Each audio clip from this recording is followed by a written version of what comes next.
Harry Roque naglabi sa Pogo. Si dating presidential spokesperson Harry Roque ang tinukoy kahapon ni Philippine Amusement and Gaming Corporation PAGCOR Chief Alejandro Tenco na lumapit sa kanyang tanggapan upang matulungan ang isang Cassandra Leong tungkol sa dapat bayaran ng Lucky South 99 na isang Philippine Offshore Gaming Operators o POGO. Sa pagdinig ng Senate Committee on Women, Children, Family Relations, and Gender Equality na pinamumunuan ni Senator Risa Hontiveros, sinabi ni Tenco na tumawag si Roque sa kanyang opisina noong Hulyo 2023 at nagtatanong kung maaari siyang makipag-appointment sa PAGCOR.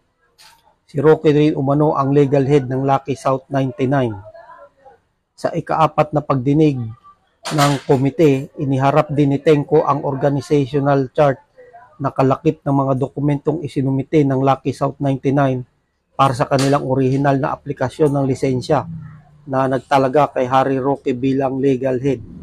Matatandaan na sinabi ni Tenco na papangalanan niya ang isang dating opisyal ng gabinete sa ilalim ni dating Pangulong Rodrigo Duterte na naglabi umano para ma-renew ang lisensya ng isang POGO. Sinabi rin ni Roque na hiniling ni Ong sa PAGCOR na payagan ang Lucky South 99 na magbayad ng mga hindi pa nababayarang buwis ng installment na tinatantya ni Tenco na hindi bababa sa US $500,000. Sinabi umano ni Ong na naloko sila ng isang Dennis Cunanan na umano'y nangolekta ng 6 na buwang halaga ng buwis ngunit hindi ito ipinadala sa PAGCOR. Nilinaw din ni Tenco na sinamahan lang ni Roque si Ong. Hindi naman niya ako pinipressure pero bilang abogado siguro nag-facilitate at sinamahan niya kliyente niya. Sinamahan niya lang si Ani Tenco.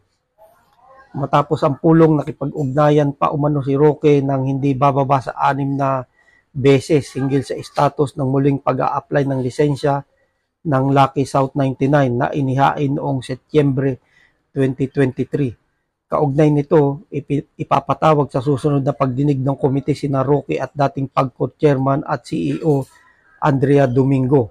Sa statement na ipinadala ni Roque sa media, itinanggi nito na naging legal counsel siya na kahit na anong illegal POGO. Yan yung pahayag na tungkol sa illegal POGO kung saan nasangkot ang pangalan ni dating presidential spokesperson Harry Roque tungkol sa mga issue kaugnay sa mga POGO na yan. Kaya dapat imbestigahan talaga yan para malaman kung anong katotohanan.